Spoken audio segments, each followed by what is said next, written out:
I watched Kendrick's show. The nigga has a fucking amazing show. Like, you could tell it's really choreographed, and you don't see that from rappers, especially rappers with hits. I went to Drake's show. It's a sing-along. It's a party. The nigga can't even sing his own songs. The fans are singing every word. They just love him. Like, oh my God. Like, he starts to sing a song, the fans just take it away. Right? To the point, Drake don't got to bring up dancers. None of that. I mean, he got some light shows in this and third, but he doesn't. I seen that nigga Kendrick. He trying to play the piano. He's over here doing some type of walking. You know, he always doing some walking, whatever the fuck, doing like the black version of Donald Trump dance. Yeah, he had like 15 people come on stage. They're mad organized. They look like a militia. Like that plays good. That looked like some Beyonce Renaissance shit. That's what she did in the stadium. Makes sense. Travis Scott don't do too much shit, honestly, but I do think he could do a stadium tour. Only why? He's energy. What's good, people? It's your boy The Kitchen. Now, what you just heard there was very, very rare. And I say this because you just heard Academiks compliment Kendrick Lamar. Now, this is something that I've always kept my eye on because this is very unusual, especially with Academiks. Because obviously Academiks is the biggest Drake fan that I have seen. Until a couple months ago. Yes, there is finally someone that can challenge Academiks when it comes to being 100% biased in everything Drake and around Drake. I'm so disappointed. You guys know who it is. It's Mal, man. It's Mal. It's Mal, and Mal goes so hard for Drake that Academiks is jealous. And it's not even my opinion. Everyone can see it. He's jealous. He's jealous because Drake and Mal have a relationship, a bond, a brotherhood that Academiks will never have with him. And it makes him feel away. It's very, very obvious. Now, I know what you're thinking. Kitchen, you're talking trash. You don't know what you're talking about. You're just pulling stuff out of thin air. But I do have a theory. Yes. My theory is Academiks was always cool with Drake up until the famous Kendrick versus Drake battle earlier this month. Earlier this year. Now, from what I knew, I thought Drake and Academiks had a pretty good relationship. Academiks would receive exclusives from Drake that no one else would have. So, for the most part, they had a pretty good relationship from the outside looking in. Until Metro and Future's album We Don't Trust You drops. Yes. And we all hear the Like That verse. The crazy Kendrick verse. That damn near shook hip-hop. Now, Act goes on stream, and he goes crazy. Act goes crazy. He rides for Drake. He says, yo, you don't even know what you guys have done. Drake is on tour, but as soon as he gets off tour, he is going to kill Kendrick. He's going to kill all his ops, because obviously Metro and Future had problems with him as well, as did Rick Ross and all the other artists on the We Don't Trust You album. But as soon as this drops, Ak, as he does, Ak messages Drake, and he lets his stream know this. So he messages Drake, and he gets nothing back from Drake. And Ak doesn't think anything of it. Like, Drake is the number one artist. He's not going to be free to just text you any hour of the day. So he just keeps it pushing. Now, later that week, a Rory and Mal episode drops, and Rory and Mal allude to the fact that these rappers better tighten up, because Drake is gonna respond. That's what they say. They allude to it. They were asked if they heard anything. Did they hear a record? Did Drake hit them up personally? And Rory and Mal say no. So the Rory and Mal fans, including myself, I keep it pushing. Like, if they don't know anything, they don't know anything. Like, it's cool. It's not that deep.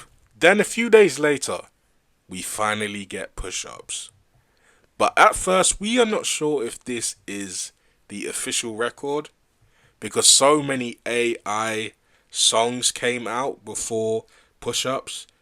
People were just confused as to whether this was the official diss coming from Drake. But this is what's funny.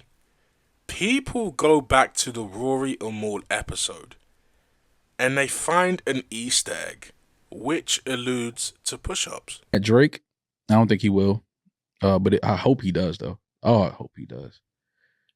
I just hope he does. This is going to be great. This is going to be great. It's going to be great for the culture. Great music. Great bars. A lot of you other niggas get prepared to write because y'all in that shit too. Drop down and give me 50. Sound like you heard it. I didn't hear anything. I'm just letting niggas know. Prepare if that record comes out because it's going to be some shit. They're going to do some push-ups? Yeah, this going to be some shit. It's going to be some shit. But we need it. Let's rap. Kendrick and Drake. Jermaine Cole is no longer a he's not invited to the bar. He's not one of the guys. It's Now, as you heard, Rory said drop and give me 50, which was obviously lyrics in push-ups. Now, this was released obviously way before the diss record came out, and I'm sure a lot of people started wondering why, out of all the podcasts in the world, why would you feed Rory and Mal an exclusive like that? Especially when you have somebody like Academiks who has been caping hard for you for years on years on years. Why give it to Rory and Mal? And I'm sure this is what Academiks was thinking as well, because so many people around Academiks, especially on his stream, they always say, why do you give Drake so much leeway? Why do you kiss Drake's behind when it comes to you doing favors for him, you bigging up his name every time he's mentioned on your stream? When he needs you, he'll send you DMs, he'll play old buddy with you, but he really don't fuck with you. That's why niggas are treating Drake like this, because he's a fuck nigga. How you showing him mad love, he don't show you no love? Do you think Drake shows you love? Drake showed me a lot of love. How? What's he do to show you love? I got exclusive info. That's not love. I'm on the end of push-ups. What do you do with that exclusive info? You say it to the world, you gas it up 10 times more. He's using you as a free a billboard, free promo. Showing you love is, yo, act, I'm in the city. Here's 10 tickets to my show. Backstage, pull up. Yo, act. Pull up to the side. I got the OV. He sent Ice Spice a jet before he sent you one. Act, you're the biggest media platform, Act. What that got to do with Drake? He's the biggest rapper. So Act, you're promoting him. You're making Act, that nigga be dropping ass music. But you won't say that because you're a number one fan, my nigga. So you be like, yo, even if this shit ass, you might get offline. Might tell niggas, yo, that shit was ass. But nigga, you get online, nigga, you fucking jump into it, doing backflips, nigga, all type of shit. That nigga can't give you no tickets to his show. Bruh. Act, the first nigga he should be hitting up when he tap in the city is you. Yo, I'm in New York. Yo, Act, I got how many tickets you need for my show tonight? And it's starting to feel like Academiks is coming to the realization that the years of love and grace that he has given Drake, he just doesn't get that in return. And I feel like he's finally starting to realize that. And this might be all Mal's fault. Yes, this might be Mal's fault. Due to the fact that every time Mal is on camera, he always has a Drake exclusive or story about him. It just feels like Mal is a lot closer to Drake than Academiks is. So much so that Academiks has actually had to cover stories involving Mal and Rory, as Drake is mentioned a lot on that podcast. I can't lie. I do like the podcast. They just mention Drake way too much for my liking, but I guess it helps with the numbers. But I digress. Anyway, where was I? Yes, Mal and Academiks. Academiks even had to shut down a story told by Mal on Earn Your Leisure. That's the podcast. Now, Mal was talking about the Drake and Kendrick beef, and obviously those guys were talking about how much of a good year Kendrick has had, and to top it off, he's doing the Super Bowl. Then Mal would go on to say, is it really big because Drake is doing the World Cup. Now I understand Maul has to do this because he has to stick up for his guy Drake. He has to make him look good in every situation possible, even though he lost very badly with this beef. But they just go into a debate about which event is bigger, the World Cup or the Super Bowl. And Academiks had to say something. The game is not in Toronto. It's in New York, basically. New York, New Jersey. So let's just calm down with that. There's going to be a halftime show, supposedly. We have no idea what that's going to be. And I don't know if Mealy Mall is, just pulling a Destiny and hawking up, hawk touring some D. But I don't know if we have any confirmation that Drake is performing at the Super Bowl, to be fair. Now, granted, if Drake did perform at at the World Cup finals, you got to remember, the World Cup is an entire tournament, right? The finals is usually the most watched thing ever. So it's going to be in the MetLife Stadium. There's going to be a halftime show. Will Drake be headlining it? I don't know. We haven't got any news that I know of that so far. Doing the World Cup. No. That's not the same. It's not the same, right? You know how many people watch the World Cup? How many people watch the World Cup? I think they tallied like 1.6 billion last time. Yeah, that budget different. Super Bowl was 123 million. No. Yeah, we're not finna shit on the Super Bowl. The Super Bowl is the biggest thing we know, bro. Stop. We're not gonna shit on it. It is what it is, man. To Drake fans, we have to start realizing, bro, this moment's gonna end. I know it's not cool right now. It feels like the K-Barbs is just like kind of like basking in some, First of all, they have no motion without the offset of Drake, but it feels like damn, Drake needs like a win, right? The Super Bowl is a Super Bowl, bro. That's a win for anybody. I don't give a fuck even if it's for Kendrick, right? Now, I did get word. They said that Kendrick is going to perform Not Like Us. This is what I've been told. And that he's already preparing the version of Not Like Us that he's going to perform. Here's what I heard. He has an option of putting new lyrics, right? So maybe like an unheard verse, which I don't think he's going to do. But the version of the song that he's going to play is going to be severely edited and not... Now, I know it's not just me, but I feel like Academiks feels some type of way. That Moore gets all this exclusive info and he doesn't. After all the things that Academiks has done for Drake, he gets nothing, while Moore gets to talk about upcoming projects with Drake, gets exclusives himself that he can leak onto his podcast. Like I said, it just feels like Ak has finally, or is finally beginning to see the light. And just the way that Drake treats him.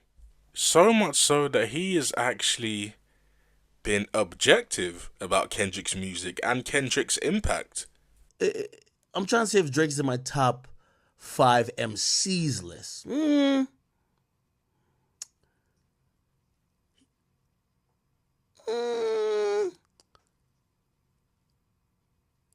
Nah, I think Drake's in top 10, top 15 MCs. Drake top 10, top 15 MCs. Kendrick top 5 MCs. No, I can't lie. This is going to be very, very interesting. I want to see how Drake and his career pivots. In a good or bad way. I'm not saying it's just downhill. But I just want to see how his career pans out without Academiks always supporting everything he does. And of course, he's obviously fighting with UMG right now. So it just feels like Drake is doing all the wrong moves. I just want to see how this pans out, to be honest. It could go really, really well, or it could go terribly wrong. And right now, it just feels like Drake is doing everything wrong. But hey, man, I'm just a guy with a YouTube channel. Let me know how you guys feel in the comments, man. Till next time, it's your boy Kitchen. Deuces. Because that is a narrative. Because that was a narrative that you knew before, and Drake was kind of feeding you stuff and like. Nah, me and Drake talk about. We obviously talked about the situation in the battle, but we don't really talk about this shit as much as people think. Like, we talk about regular shit. Mm-hmm. When we do speak, it's always about shit that has just regular, just random shit. It wasn't as much talking about the beef. Like, we laugh at certain shit. Like, when we heard certain songs, like, I text him, like, shit and just start laughing. What'd you laugh at? It was some shit that Kendrick said. It was a bar, and I had texted the bar, and we just started laughing. Was it about the kid, the 11-year-old? No, that wasn't. That was just ridiculous. But it was I think it was when I think it was the other vaginal option. Yeah. What OVO stand for? Worst bar in the whole beef. You think that was the worst bar in the whole beef? Yeah. What is the other vaginal option? What is that?